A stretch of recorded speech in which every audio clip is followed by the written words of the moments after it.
कहानी का शीर्षक एक जोड़ी चप्पल। भाग एक।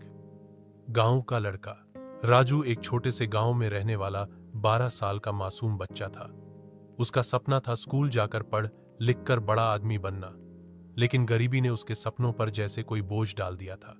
उसके पिता खेतों में मजदूरी करते थे और मां दूसरों के घर बर्तन साफ करती थी। राजू के पास स्कूल की यूनिफॉर्म तक नहीं थी और सबसे बड़ी बात, उसके पास चप्पल तक नहीं थी। नंगे पांव वो हर दिन 2 किलोमीटर पैदल स्कूल जाता और गर्मी में तपती धरती उसके नन्हे पैरों को जला देती। भाग 2। मास्टर जी की नजर। एक दिन स्कूल के मास्टर जी ने देखा कि राजू की एड़ियां फटी हुई थीं।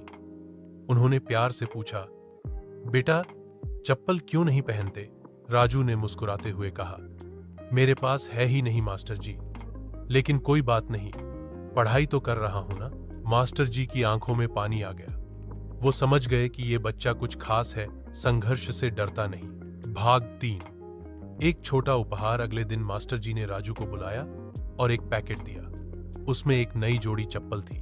राजू की आंखें भर आईं। उसने कांपते हाथों से चप्पल को छूते हुए कहा, मास्टर जी, ये मेरे लिए?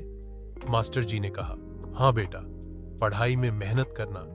ये चप्पल तेरे हौसले की कीमत नहीं चुका सकती, लेकिन तुझे थोड़ा सहारा जरूर देगी। भाग 4। वक्त का पहिया समय बीतता गया। राजू ने मेहनत से पढ़ाई की, 10वीं में टॉप किया, फिर स्कॉलरशिप पाकर शहर में इंजीनियरिंग की पढ़ाई की। उसे एक बड़ी कंपनी में नौकरी मिल गई, पर उसने कभी अपने गांव और मास्टर जी को नहीं भुलाया। भाग 5। वापसी। 15 साल बाद राजू एक बड़ी गाड़ी में अपने गांव लौटा। गांव के लोग हैरान थे। वो नंगे पांव चलने वाला लड़का आज सूट बूट में आया था। वो सीधे स्कूल पहुंचा और अपने पुराने मास्टर जी को ढूंढा। मास्टर जी अब बूढ़े हो गए थे, लेकिन जैसे ही उन्होंने राजू को देखा, उनकी आंखें चमक उठी। राजू उनके चरणों में गिर पड़ा और कहा, आज जो कुछ भी हूं, आपकी उस एक जोड़ी चप्पल की वजह से हूं। मास्टर जी की आंखों से आंसू बह निकले। उन्होंने कहा, मैंने तो बस एक चप्पल दी थी बेटा, तुमने तो हमें गर्व दे दिया।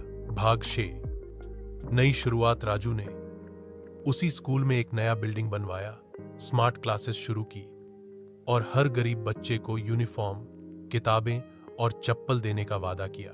उस दिन पूरे गांव ने देखा कि कभी किसी को एक चप्पल देने वाला हाथ आज सैकड़ों बच्चों की जिंदगी संवार रहा है। सीख, छोटे से छोटे प्रयास भी किसी की जिंदगी बदल सकते हैं। अगर आप किसी को थोड़ा भी सहारा दे सकें, तो वो सहारा एक दिन आसमान छू सकता है।